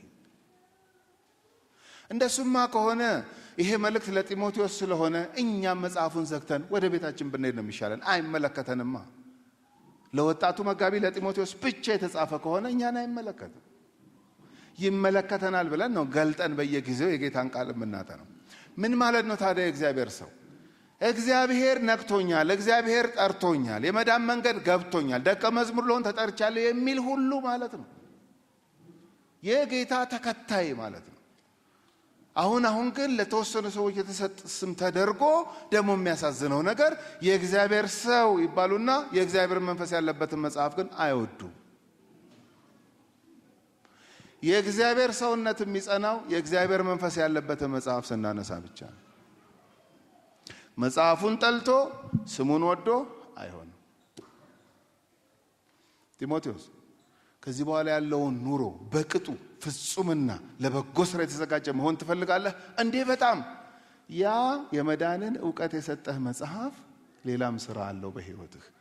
በቀጣይ ዘመን ልክ ምግብ በህይወትህ አስፈላጊ ሆኖ እስከ እድሜ ልክ ድረስ እንደምትበላው ይሄም መጽሐፍ በጣም ጓደኛ መሆን አለበት። ኃይል ያለው መጽሐፍ ነው። መለወጥ ትፈልጋለህ? አዎ። መለወጥ የሚችል ኃይል ያለው ቃል ይሄ ነው። ልክ የዳንክ አልነበርክም፣ ወደ መዳን ያመጣህ የመዳንን ኃይል የያዘ መጽሐፍ አይደለ ይሄ መጽሐፍ? አዎ። እንድትኖርም የሚያደርግ መጽሐፍ ይሄ ነው። እንዴት እያረገ? እንደዚህ እያረገ ነው። የእግዚአብሔር መንፈስ ያለበት መጽሐፍ ሁሉ ለትምህርት ይላል። በህይወት ዘመን ሁሉ ተማሪ ነህ። መንፈሳዊ ነገር እለት እየተማርክ ነው። እንደዚህ እየመጣን እንደምናረገው ማለት ነው። ለትምህርት ይጠቅምሃል ይሄ ቃል። እንደገና ይቀጥላል። ለተግሳጽ ይጠቅምሃል። ሰው ከተግሳጽ ስር ያለ ፍጥረት ነው። እኛ ፍጹም ፐርፌክት አይደለንም፣ እንስታለን፣ ይበላሽብናል። ሲበላሽብን ታዲያ ማን ይገስጸን? ቅዱስ መጽሐፍ የእግዚአብሔር ቃል ነው የሚገስጸን። ጌታ በገሰጸህ ጊዜ አትመረር ይላል። ጌታ ገሳጭ ነው። የእግዚአብሔር ቃል በተግሳጽ ይመጣል አንዳንዴ ወደ ህይወታችን። ምናልባት ዛሬስ ቢሆን እኔ ምን አውቃለሁ፣ አንዳንዶቻችንን እየገሰጸን ሊሆን ይችላል። መጽሐፉን ወርውረሻል ተመለሰች ያዢ የሚባል ሰው ሊኖር ይችላል እዚህ ውስጥ። ካነበብሽ አሁን ስንት ቀንሽ ነው የሚለው ሰው ሊኖረው ይችላል። የእግዚአብሔር መንፈስ ዛሬ እዚህ ጉባኤ ውስጥ ለተግሳጽ ይጠቅማል። የእግዚአብሔር ቃል እየተገሰጽክ ነው የምትኖረው። እንደገና ይቀጥልና ልብንም ለማቅናት ይጠቅማል ይላል። አሁን አንዳንድ ጊዜ ኤርሚያስ ላይ ያለውን ጥቅስ ጠቅሰን የሰው ልብ ክፉ ነው ይላል። ልቤ ቢከፋ ምን ይደንቃል እንላለን። ይደንቃል እንጂ ልብሽ ቢከፋ እንዴት ነው የማይደንቀው? የአማኝ ልብ የሚቃና ልብ ነው የሚለው። የድንጋይን ልብ አውጥቼ የስጋን ልብ ሰጣችኋለሁ። ምን ማለት ነው? ስጋን እንደፈለጉ ማድረግ ይችላል። ድንጋይ ነው አስቸጋሪ። የአማኝ ልብ የሚቃና ልብ ነው። ምን ላርግ ጠላኋት ምን ላርግ የሰው ልብ እንላለን። አይ የአማኝ ልብ የሚቃና ልብ ነው። ልብንም ለማቅናት ይጠቅማል። ይሄ የእግዚአብሔር ቃል እንደ መስታወት ልክ ፊታችን በመስታወት እንደምናይ ልባችንን የሚያሳይ መጽሐፍ ነው። ስለዚህ ስንመለከተው የተጣመመውን ነገር የማቃናት ኃይል አለው። የእግዚአብሔር ቃል ኃይለኛ ነው። ክብር ለእግዚአብሔር ይሁን። አንድ ነገር የሚለወጠው ኃይል ሲያገኘው ነው። ጥሬው ቲማቲም ወይም ጥሬው ድንች እሳት ሲያገኘው ብስል ይላል። ለምን? ኃይል አግኝቶታል። እስቲ እሳት የሌለበት እንትን ላይ ድስት አርጋችሁ ድንች አስቀምጡ፣ ቁልጭ ያባቢለዋል ልጅ አይበስል። ጢሞቴዎስ ለውጠኝ ካልክ ጠዋት ተነስተ 3 ጊዜ ትለወጣለህ። ኖ ይሄ የጅሎች ምክር ነው። 3 ጊዜ ለውጠኝ በማለት አይደለም ሰው የሚለወጠው። መለወጥ የሚችል ኃይል ካለው ከቃሉ ጋር ጓደኛ ሲሆን። አንተ የእግዚአብሔር ሰው፣ አንተ ወጣት አገልጋይ፣ የመዳንን ዕውቀት የሰጠህ ይሄ መጽሐፍ ነው። ፍጹምና ለበጎ ሥራ የተዘጋጀህ እንድትሆን የሚያደርግህ ይሄ መጽሐፍ ነው። ጓደኛ ይሁን ይሄ መጽሐፍ ነው። እግዚአብሔር ቃል ለአማኙ ምኑ ነው? የመዳንን ጥበብ የሚገልጥለት ነው። ፍጹምና ለበጎ ሥራ የተዘጋጀ እንዲሆን የሚያደርገው ነው። በጽድቅም ላለው ምክር ደግሞ ይጠቅማል ይላል። ሄደህ ጌታ ባንተ ሊሰራ ያሰበውን መልካሙን ለማድረግ በክርስቶስ እንደገና ተፈጠርን ስለሚል መልካሙን ለማድረግ ትፈልጋለህ። በዘመን ሁሉ ጌታ በጠራህ ቦታ መገኘት ትፈልጋለህ። የሱን ሐሳብና ፈቃድ አድርገህ ማለፍ ትፈልጋለህ። አዎ ይሄም መጽሐፍ እንዳትወረውረው። እንግዲህ ለጢሞቴዎስ የብሉይ ኪዳን መጽሐፍ ነው። የኛ እኮ ጭራሽ ተጨመረብን እኮ 27 መጽሐፍ ተጨመረብን እኮ ጭራሽ 66 መጽሐፍ ጓደኛ ይሁን ነው የሚለን ያለው።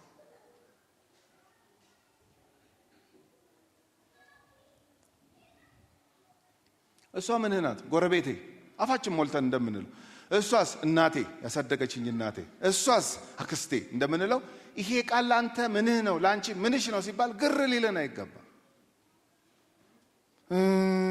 ማለት የለብንም። በጣም ጓደኛችን መሆን አለበት ይሄ መጽሐፍ። የዳንኩበትን መንገድ የገለጠልኝ ጎሽ ፍጹምና ለበጎ ሥራ የተዘጋጀው እንደሆነ የሚያደርገኝ የሚያዘጋጀኝ መጽሐፍ ነው ማለት መቻል አለ። ሶስተኛና የመጨረሻው ምዕራፍ 4 ላይ ይሻገራል። ምዕራፍ 4 ላይ ጳውሎስ ቃሉ የመዳንን መንገድ ገልጦልሃል፣ ቃሉ ፍጹምና ለበጎ ሥራ የተዘጋጀ እንድትሆን ይረዳሃል፣ ቃሉ ሶስተኛ መልእክትህ ነው። የእግዚአብሔር ቃል ለአማኙ ምኑ ነው? በዘመኑ ሁሉ ለዓለም የሚያቀርበው መልእክቱ። ሲችል አይደለም ያልኳችሁ፣ በዘመኑ ሁሉ። ለምን? ቢመችም ባይመችም፣ በጊዜውም ያለ ጊዜውም የሚል ቃል ስላለ ማለት። የእግዚአብሔር ቃል ለአማኙ ምኑ ነው? በዘመኑ ሁሉ ለዓለም የሚያቀርበው መልእክቱ ነው። ዓለም ለሰዎች የምታቀርበው ብዙ መልእክት አላት፣ ብዙ መፈክር አላት። አማኝ ደግሞ በተቃራኒው ለዓለም የሚያቀርበው መልእክት አለው፣ የዘመን ሁሉ መልእክት። ሁሉ ሰው በዓለም ላይ በምድር ላይ ሲኖር ኮንትሪቢዩት የሚያደርገው ነገር አለ፣ በበጎም በክፉም ማለት ነው። አሁን ሰው መጽሐፍ ሲጽፍ ምን ማለቱ ነው? ስሙልኝ፣ አንብቡልኝ፣ ነገሩ እንዲህ ነው የገባኝ እያለን። የቴሌቪዥን ፕሮግራም ሲያዘጋጅ ምን እያደረገ ነው? ይሄን ሐሳብ ሰው ውስጥ ማስረጽ እፈልጋለሁ ብሎ አስቦበት በዓላማ ነው ያንን ፕሮግራም የሚያስተላልፈው። ሁሉ ስሙኝ ይላል፣ መልእክት አለኝ ይላል። ሁሉ በዓለም ላይ ዓለማዊው መንፈሳዊ። ጢሞቴዎስ እኔ ጨረስኩ የዓለም ጉዞዬን፣ አንተ ትንሽ ትቆያለህ። ስትቆይ እንደው ለምኖርበት ማህበረሰብ እንደው ለአካባቢ እንደው ምን ላዋጣ እንደው የሆነ ነገር አርጋርግ ይለኛል። ምን ላርግ ካልክ አንድ ዋና ነገር ልንገርህ። አንተ አሁን የሆንከው በምንድን ነው? በቅዱሳት መጽሐፍት አይደለም? አዎ እሱኑ ለዓለም ስጥ። ከሱ የወረደ ነገር አትስጥ። የምታረገው ነገር ሁሉ ከቃሉ ጋር የሚስማማ መሆን አለበት ይለዋል። ላንብብ ምዕራፍ 4 ቁጥር 1። የጠራበት ምስክር ብዛቱ ሲያስፈራ እንዴት ከባድ እንደሆነ። ፍርድ ቤት ስትቀርቡ ዳኛ ይሰየማል፣ አቃቤ ሕግ አለ፣ ጠበቃ እንደዚህ፣ ከሳሽ ተከሳሽ እንደዚህ፣ ምስክር የሚባሉ አሉ። ከአንድ በላይ ናቸው ደግሞ። ምስክሮች እየሰሙ ነው። አርጋሃል ይሄን ነገር አላረኩም ስትል በምስክሮች ፊት፣ አድርጌያለሁ ስትል በምስክሮች ፊት፣ ከዚህ በኋላ ይሄን አላደርግም ስትል በምስክሮች ፊት ምስክር ይባላል። እማኞች ይኸው እነሱ እየሰሙ ነው ተብሎ። አንዳንዴ ደግሞ ኢንፎርማል በሆነ መንገድ ደግሞ ቤት ውስጥ ደግሞ የሚገጥመን አንዳንድ ነገር አለ።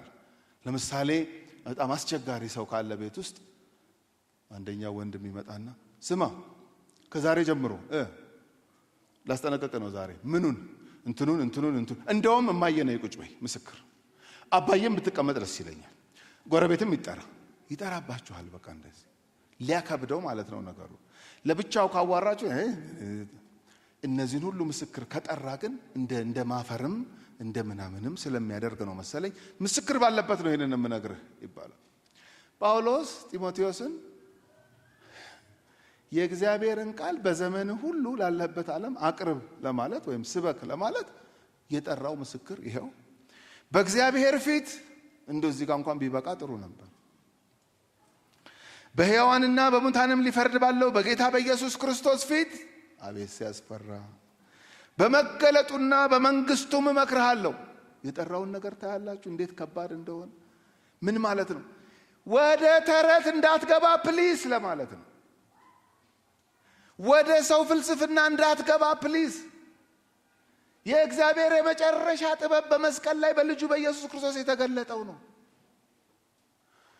አንተን ያዳነ ዛሬም ህይወትህን ሼፕ እያደረገ ያለ ቃል ትተህ ሌላ ነገር እንዳታወራ ይሄው ምስክር። እግዚአብሔርን ጠርቻለሁ ምስክር ይሰማል። እግዚአብሔር በሁሉ ስፍራ ያለ አምላክ ነው። ይሄን ደብዳቤ ስጽፍልህ ስታነበው ይሄንን ቻርጅ ሳደርግህ ለዚህ ለሚሽን ለአገልግሎት ሳስታጥቀና ስልክህ ምስክር እግዚአብሔር ነው።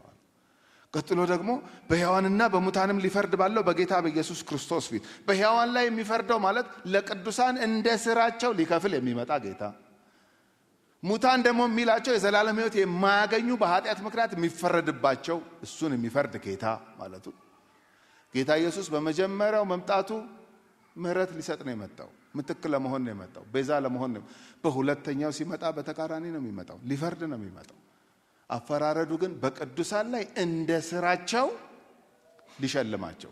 እንደ ስራቸው ሲባል ቅዱሳን በስራ ይድናሉ አይደለም። ከዳኑ በኋላ እንደ ስራቸው ሊሸልማቸው፣ ያላመኑትን የካዱትን የተቃወሙትን ደግሞ ሙታን ናቸው ሊፈርድባቸው በሚመጣው በሱ ፊት ይመጣል ነው እያለ ያለው። ይመጣል፣ ይቀየራል ብዙ ነገር። አሁን እንደምታስበው እንዳይመስል ይመጣል። በመገለጡና በመንግስቱም እመክርሃለሁ። ይሄ ሁሉ ምስክር የተጠራው ምን ለማዘዝ ነው? አንዲት ቃል። ምን? ቃሉን ስበክ። እንደው በቃ ለዚች አልላትም፣ ለዚች የምትባል አይደለችም እንጂ በጣም አንድ ቃል ናት። ቃሉን ስበክ ናት። ቃሉን ስበክ ለማለት ይሄን ሁሉ ምስክር ለምን ጠራ? ሌላ ነገር ስበክ የሚል ፈተና ያለበት ዓለም ውስጥ እንዳለ ስለሚያውቅ።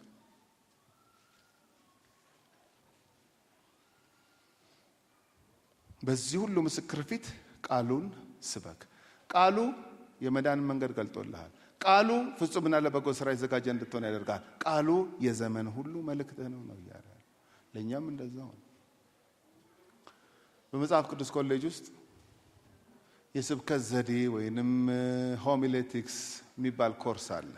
ተማሪዎችን የጌታን ቃል እንዴት አድርገው እንደሚሰብኩ ስልጠና የሚሰጥበት ኮርስ ማለት ነው። እኔ ብዙ ጊዜ የተለያዩ ኮሌጆች ይሄን ኮርስ ነው የማስተምረው። እንደውም የዚህ ቤተክርስቲያን ቄሶች መንገ ተማሪ ነበርክ? ያ ቄሳው ረዳት አስተማሪ ሆኜ ተማሪ ነበርክ።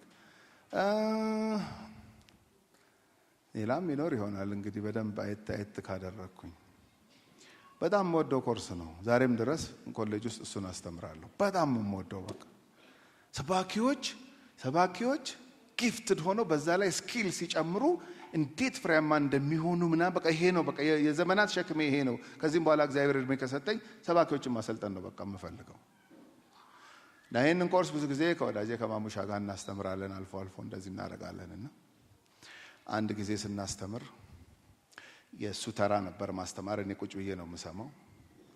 የክፍላችን ዋና ጥቅስ ይሄ ነው አለ። ቃሉን ስበክ የሚለው ነው አለ። ይሄን ከአይምሯችሁ እንዳይጠፋ እናንተ ሰባኪዎች ናችሁ፣ ይሄ ከአይምሯችሁ እንዳይጠፋ አለ። እሺ ተባለ። ጻፉ ሁሉም ደብተራቸው ላይ ነው። እሺ ጥያቄ ልጠይቃል ሁሉ ቃሉን ስበክ ማለት ምን ማለት ነው አለ።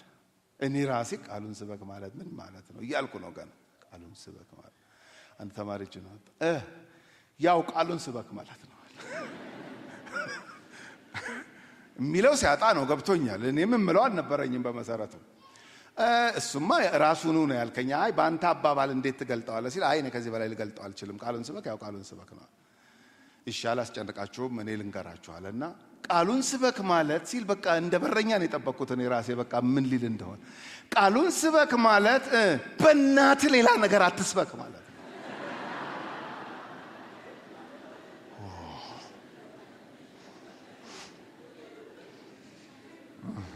ይዛን ቀን እያልኩ ነው የወጣሁት ከክላስ ውስጥ ራሱ ይሄም አለ ይሄም አለ ይሄም አለ ይሄም አለ። ይሄ ነው ለጢሞቴዎስ የተላለፈው መልእክት። በፈጠረህ በእናትህ ሌላ ነገር ስትሰብክ እንዳትገኝ አለ። ግን ሌላ ነገር የመስበክ ፖሲቢሊቲ አለ። የስ ይሄው ከዚህ ቀጥሎ ላንብብላችሁ። ቃሉን ስበክ አለና በጊዜውም አለ ጊዜውም። ለዚህ ነው የዘመን ሁሉ መልእክታችን ነው። ሚመቻለ ማይመቻለ በጊዜውም አለ ጊዜውም ጽና። ይሄንን አቋምህን የሚፈትሽ ነገር ስለሚመጣ ጽና። ፈጽመህ እየታገስህና እያስተማርክ ዝለፍና ገስጽ ምከርም። አንተ በኤፌሶን ቤተክርስቲያን የተቀመጥከው የሚዘለፈውን ልትዘልፍ፣ የሚገሰጸውን ልትገስጽ፣ የምታስተምረው ልታስተምር። ለዚህ ነው የተቀመጥከው። እንዳትፈራ አለ። ሰዎች መገሰጽ ሲገባቸው ይቀየመኝ ይሆን ትቀየመኝ ይሆን ያዝንብኝ ይሆን ኖ ኖ ኖ ኖ ምንም ሌላ ኢንቴንሽን የለህም በዛ ሰው ህይወት ውስጥ። ያን ሰው የጌታ ማድረግ ነው ዓላማ። ስለዚህ ሳትፈራ መገሰጽ ያለበት ገስጽ። አንድ ምሳሌ ልስጣችሁ። ነብዩ ናታን ነብዩ ዳዊት ጋር ዳዊት ነብይ ነው እንዳትረሱ። ዳዊት ብዙ ጊዜ ዘማሪ ምናምን ብቻ ከመሰለን ዳዊት ነብይ ነው። እንደሱ ደግሞ ትንቢት የተናገረ አለ እንዴ? በተለይ ስለ ክርስቶስ እንደ ዳዊት የተናገረ አለ? ኦፍ ኮርስ ኢሳይያስ ብዙ ተናግሯል፣ ግን ዳዊትም የዋዛ አይደለም ትንቢት ሲናገር። ነብዩ ዳዊት ወይም ንጉስ ዳዊት ባጠፋ ጊዜ እግዚአብሔር መልሶ ገንዘቡ ሊያደርገው ስለፈለገ ወዳጁን ነብዩ ናታንን ነው የላከበት። ነብዩ ናታን እግዚአብሔር የዳዊትን ሁኔታ ገልጦለት ሊገስጸው ሊመልሰው የጌታ ሊያደርገው መልሶ ሲመጣ የመጣበት አመጣጥ ዋው እንደዚህም አይነት ጥበብ አለ ነው ያልኩት። የዳዊት የግንብ አጥር ላይ ተንጠልጥሎ ያልታወቀ እንዳይመስል የሰው ሚስት ደሞ ባልየውን ብሎ ዛቻ አይደለም። አጥር ላይ ተንጠልጥሎ አንኳኩቶ ገብቶ ቁጭ ብሎ ህይወት እንዴት ነው አገልግሎት እንዴት ነው ብሎ ካዋራው በኋላ ቀስ ብሎ ይገርምሃል አንድ ነገር ሰማው። ምን? እዚህ አገር ላይ አንድ ሰው ክፉ ስራ ሰራ። ምን ሰራ? እሱ ብዙ በጎች አሉት ይሄ ሰውዬ። እሺ እንግዳ መጣበት። እሺ እንግዶቹን ከበጎቹ መካከል አንዷን አርዶ መሸኘት ሲገባው አንድ በግ ያለችውን አቅፏት የሚያድረውን በግ ነጥቆ ከአንድ ምስኪን ሰውዬ ላይ አርዶ እንግዳውን ሸኘና ምንም እንዳልተፈጠረ አክት ያረገ ነው። እኔ በመገዛው ምድር ላይ እንዲህ ያረገ ሰው አለ። ይሄ ሰው ይቀጣ ሲል ላሲዩ ምን አይነት ጥበብ ነው! አያችሁ፣ ገስጽ ምከር ሲል አምባገነን ሆነህ ከላይ ሆነህ ታይተሻል፣ ተደርሶብሃል፣ ብታቆም ይሻላል። ኖ ኖ ኖ ኖ እንደዚህ አይደለም፣ እንደዚህ አይደለም። ጥበብ ያስፈልገዋል። አሁን ዳዊት ነብዩ ናታን አጥር ላይ ተንጠልጥሎ ተደርሶብሃል ቢለው አይብስበትም? ይብስበታል። ገስጽ፣ ምከር፣ ዝለፍ። አንተ ይህንን ስታደርግ ዓለሙ ምን እንደሚመስል ልንገርህ። ህይወት የሚገኝበትን ትምህርት የማይታገሱበት ዘመን ይመጣልና አንተ ህይወት የሌለበትን ትምህርት አልታገስም እንደምትል እነሱ ደግሞ በተቃራኒ ህይወት የሚገኝበትን ትምህርት አልታገስም ይላሉ። ጦርነት ነው ማለት ነው። ጦርነት ነው። እኛ አሁን አማኞች ነን። ለምሳሌ መጽሐፍ ቅዱስ አራቱም ወንጌል ላይ የተጻፈ አንድ የኢየሱስ ታምር አለ። 5000 ሰው የመገበበት ታሪክ አራቱም ወንጌል ጽፎታል። አሁን ይሄንን ቃል እኛ እንደ አማኝ ኢየሱስ በተአምር 5000 ሰዎችን የመገበበት ታሪክ ነው። መመገብ ብቻ አይደለም፣ ከምገባው በኋላ የህይወት እንጀራ ነኝ ብሎ ያስተማረውን ትምህርት ይዘን እንሰብካለን። እነዚህ ሊበራል ቴዎሎጂያንስ ግን ተነስተው ምን ይሉታል? ይሄንን ታሪክ 5,000 እንኳን አልመገበም ይላል። እና ምንድነው ያደረገው? እንድሪያስ አንድ ልጅ አለ፣ አንድ ብላቴና አለ በምሳቃ 5 እንጀራና 2 ዓሣ የያዘ ብሎ ለኢየሱስ ሲነግረው አምጡት ሲል ትልልቆቹም ምሳቃ ነበራቸው፣ ደብቀው ነበር። አፍረው በልጁ ምክንያት ሁሉም ስለሰጡ ነው የተዳረሰው ይሏቸው። ጉድ እኮ ነው ጉድ።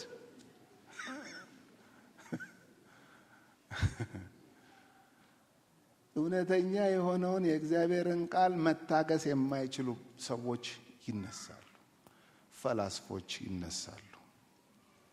ሕይወት የሚገኝበትን ትምህርት የማይታገሱበት ዘመን ይመጣልና ነገር ግን ጆሮቻቸውን የሚያሳክክ ስለሆነ እንደገዛ ምኞታቸው ለራሳቸው አስተማሪዎችን ያከማቻሉ። ከሚያከማቸው ቲቸሮች መካከል እንዳትሆን። ጆሮ ሲታከክ ደስ ይላል፣ አቁሙ አይልም። እኔ አንዳንዴ እንደውም ጆሮዬ ጎዳ ይሆናል ብዬ ነው የማቆመው። ማለት ስለ ጆሮ ሕክምና ምንም ዕውቀት ባይኖረኝም ግን ዝም ብዬ እንዲሁ በመሀይም እንትኔ ከበዛ ያመኛል ብዬ ስለምተወው ነው እንጂ ተው አይለኝም። ደስ ይላል፣ አንገቴን ሁሉ እንዲያረኩ ልክ እንዲህ ደስ እንደሚለው እነሱም ደስ የሚላቸውን ነገር የሚነግሯቸውን አስተማሪዎች ይሰበስባሉ። ፕሊስ እዛ ውስጥ እንዳትገኝ። እንዴ ያምርብሃል አሁን አንተ እዛ ውስጥ ብትገኝ? ከሕፃንነት ጀምሮ ያዳነህ ቃል አሁን ፍጹምና ለበጎ ስራ የተዘጋጀ እንድትሆን የሚያደርግህን ቃል ትተህ ኤክስፒሪየንስ ያረከውን ትተህ ያላረከውን ብታወራ ያምርብሃል አንተ? እንደዚህ ይሆናል። ሰዎች እንዲህ ይሆናሉ።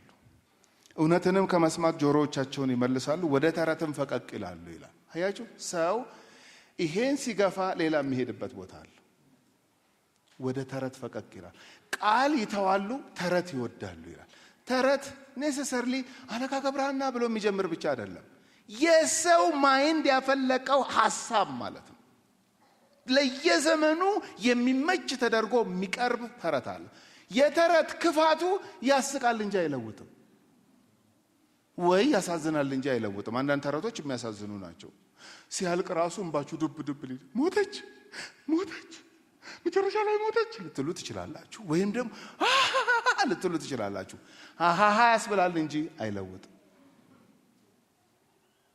የሰው ፍልስፍና፣ የሰው አስተሳሰብ፣ የሰው አመለካከት ፒዩር የሆነ የሰው ብቻ የሆነ ማለት ነው። መለኮት የሌለበት እግዚአብሔር ያልፈረመበት አይዲያ ሁሉ ይሄ ነው መጨረሻው። ከቃል ሸሽተው ወደ ተረት ፈቀቅ ይላሉ። ይሄ እንዳያስደነግጥህ። ሁሉ ሰው ቢሰማኝ ብለህ እንዳትሞኝ። የሚሰማህ አለ፣ የማይሰማህ አለ። ስለዚህ በዘመን ሁሉ ለዓለም ኮንትሪቢዩት የምታደርገው ነገር ቢኖር ቃሉን ማቅረብ። ይሄን አድርገህ ከዛስ ሙት ነው። ይሄው እኔም ልሞት ነው፣ እኔም መሄጃዬ ነው፣ መሰናበቻዬ ነው። ይሄን አድርገህ የጀግና ሞት ሙት፣ ሌላ ነገር ውስጥ እንዳትገባ ይለዋል። አንድ ጊዜ ለቄስ ትዕግስቱ ነግሬዋለሁ ይሄን ታሪክ። አንድ ሰው በነባር ቤተክርስቲያናት ውስጥ ነበረ። ከነባር ቤተክርስቲያኑ ሜን ላይን ቸርች የምንላቸው ውስጥ ነበረ ያደገው የኖረው። ከዛ አዳዲስ እንቅስቃሴ ምናምን ሲመጣ በቃ ተሳበና የዛሬ 20 ዓመት ምናምን አካባቢ ለቆ ወጣና ከዛ ቤተክርስቲያን አዲስ ጋር ሄደ። ልዩ ነው፣ እዛ ብዙ ነገር በቃ ልዩ ነው፣ ገርሞታል። በቃ አዋጅ ነው፣ እንደዚህ ይሆናል እንትኑ እንደዚህ መፈክር ይበዛዋል፣ በቃ ይላል፣ የሚሉትን ሁሉ ያደርጋል። 5 ዓመት ከቆየ በኋላ የራሷን የቸርቿን መጋቢ ቁጭ አድርጎ ምን ይለዋል? ራሱ መጋቢው ነው የነገረኝ። ለኔ ስለሚጠቅማችሁ ነው፣ ሾካካ ስለሆንኩ አይደለም ይሄን ማወራላችሁ፣ ስለሚጠቅማችሁ። ራሱን መጋቢውን ምን ይለዋል? ፓስተር አለው ቢሮ ገብቶ። አቤት። ያው ታውቃለህ እኔ መጀመሪያ ሌላ ቦታ ነበርኩ። አውቃለሁ። አዎ የሚገርምህ አለው። ምን አይነት ኦነስት ሰው እንደሆነ በጣም ነው የገረመኝ እኔ ራሴ። የሚገርምህ ድሮ የነበርኩበት ቸርች የእግዚአብሔር ቃል ሲሰበክ ያዛጋኛል፣ ያፋሽከኛል፣ የማያረገኝ ነገር የለም አለ። እሺ እዚህ ከመጣው በኋላ ደግሞ በቃ ቆሜ ነው ራሱ መልእክት የምሰማው። እንደዚህ ሆነ አሜን፣ እንትኑ እንደዚህ አሜን፣ እንትኑ እንደዚህ አሜን እላለሁ አለ። እሺ ደስ ብሎት ፓስተሩ እሺ ሲለው፣ የሚገርምህ ነገር ግን ይሄ ዘልዬ የሚይዘው ነገር ጠዋት እንደ ርችት ብትን ብሎ የት እንደገባ አላውቅም፣ እና እያዛጋኝ እያፋሸከኝ የሰማሁት ቃል ግን እስካሁን እዚህ ውስጥ አለ። እንግዲህ እውነቱ ይሄ ነው ብሎ ነገረው። ፓስተሩ ራሱ ደነገጠ። እንደዚህ ነው እንዴ ነገሩ? ኦ ማሰብ አለብን አለ። እውነተኛ ታሪክ ነው የምነግራችሁ ጢሞቴዎስ። ሰው ወደ ተረት ፈቀቅ ይላል፣ ወደ ሰው ፍልስፍና፣ ወደ ሰው አስተሳሰብ ፈቀቅ ይላል። ፈቀቅ እንዳትል። የመዳንን ዕውቀት የሰጠህ ይሄ ቃል ነው። ወደፊት በህይወት ዘመንህ ደግሞ እግዚአብሔርን የምትፈራ መልካም ነገር ለማድረግ የተዘጋጀ መሆን ከፈለግ ይሄ ቃል ነው። ለዓለም የምታቀርበው ይሄ ቃል ነው። ፕሊስ ሌላ ነገር ውስጥ ገብተህ እንዳትገኝ። ቁጥር 5 አንተ ግን ለሶስተኛ ጊዜ ነገሮች ቢበለሻሹም ወዴት ነው እየሄድን እያለ የሚል ጥያቄ ባይምሮህ ቢኖርም ብዙ ግራ መጋባቶች ቢኖሩም አንተ ግን ነገርን ሁሉ በልክ አድርግ። ልከኝነት እየጠፋ ነው ያለው። ደርበብ ማለት እየጠፋ ነው ያለው። ሰብሰብ ማለት እየጠፋ ነው ያለው። ብዙ መባከን። ነገርን በልክ አድርግ። መከራን ተቀበል፣ በደስታ ተቀበለው። በወንጌል ምክንያት የሚመጣብህ መከራ፣ መገፋት፣ መገለል ቢገጥምህ በዚህ አቋምህ በደስታ ተቀበለው። የወንጌል ሰባኪነትን ስራ አድርግ። በቃ እግዚአብሔር እድሜ የሚሰጥህ የኔ ምስራች እንድትናገር ባገኘው አጋጣሚ ለአንድ ሰው ይሆናል፣ ለብዙ ሰው ይሆናል። በባይብል ስተዲስ ሊሆን ይችላል፣ በቤተሰብ ህብረት ውስጥ ሊሆን ይችላል፣ በስጋ ዘመዶች መካከል፣ በየትኛውም ቦታ የወንጌል ሰባኪነትን ስራ አድርግ። አገልግሎትህን ፈጽም። ድንገት አትወርውር አገልግሎት። አሁን በቸርች ውስጥ የማየው ነገር አሁን ሳይሆን ቆይቷል። እንደውም ይሄ ነገር ድንገት ውርውር ማድረግ ተጀምሯል። በደንብ ስሙኝ። ጌታ ጸጋ ሰጥቶን በር ከፍቶልን እያገለገልን እያለን በትንሽ ምክንያት ኧረ ወደዛ በሉ የሚል መንፈስ አለ። እግዚአብሔር ይስበረው። አለ እንደዚህ አይነት መንፈስ። ኧረ ወደዛ እየተለመነ ሰው ኧረ ፕሊስ ባክህን እንደው ሌላ ሰውን እስክናሰለጥን ኧረ ወደዛ። ጳውሎስ ልወርውረው ቢል የተሰጠውን አገልግሎት ብዙ ምክንያት ገጥሞታል። ስንት ሰው መንገዱ ላይ ቆሟል። በስም ሁሉ የሚጠራቸው ሰዎች አሉ። እንትናና እንትና ተመቀኙኝ፣ እንትናና እንትና መንገዴ ላይ ቆመው፣ እንትናና እንትና ግን አላስቆሙትም። ሲጨርስ ነው የጨረሰው። ክብር ለእግዚአብሔር ይሁን። ጨረስኩ ነው ያለው። ጨረስኩ፣ ሩጫ ጨረስኩ፣ ሃይማኖቴን ጠበቅኩ፣ የጽድቅ አክሊል ከፊቴ ይጠብቀኛል። ሽልማት ነው አሁን የሚታየኛል። ያላረገውን አይደለም የሚመክረው ለጢሞቴዎስ። እሱ ድንገት ወርውሮ ቢሆን ኖሮ ጢሞቴዎስም ይወረውረዋል ወይም አይሰማውም ይሄንን ምክር። ሲያጠናቅቅ ሲጨርስ ስላየው አገልግሎትህን ፈጽም ሲለው እሺ ብሎ ነው። ለምን? የፈጸመ ሰው አይቷል ከፊት። እንትና ምን ነች አክስቴ፣ እንትና ምን ነው አጎቴ፣ ምንም ደቂቃ ሳይወስድብን እንደምንመልሰው የእግዚአብሔር ቃል ለአማኝ ምኑ ነው? ላንቺ ምንሽ ነው? ላንተ ምን ነው? ለእርሶ ምኖት ነው ሲባል የእግዚአብሔር ቃል የመዳንን ዕውቀት የገለጠል። ክብር ለእግዚአብሔር ይሁን። ፍጹምና ለበጎ ስራ የተዘጋጀው እንደሆነ የሚያዘጋጀኝ አሜን። በዘመኔ ሁሉ ለዓለም የማቀርበው መልእክቴ ነው። እንጸልይ።